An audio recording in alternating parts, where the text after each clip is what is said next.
জি বাংলায় আসতে চলেছে অনেকগুলো নতুন ধারাবাহিক। অনেক ধারাবাহিকের প্রোমো শুটিংও হয়ে গেছে, আবার অনেক ধারাবাহিকের কাস্টিংও কমপ্লিট।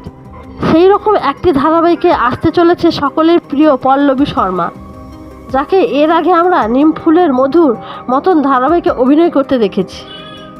নিমফুলের মধু ধারাবাহিকের পর সবাই অধীর আগ্রহে অপেক্ষা করেছিল কবে পল্লবী শর্মাকে আবার নতুন করে ধারাবাহিকে দেখবে। এবার মনে হচ্ছে সেই অপেক্ষার অবসান হতে চলেছে। SBR প্রোডাকশন আন্ডারে জি বাংলায় আসতে চলেছে একটি নতুন ধারাবাহিক। আপনারা কতটা এক্সাইট পল্লবী শর্মাকে দেখার জন্য কমেন্টে অবশ্যই জানাবেন।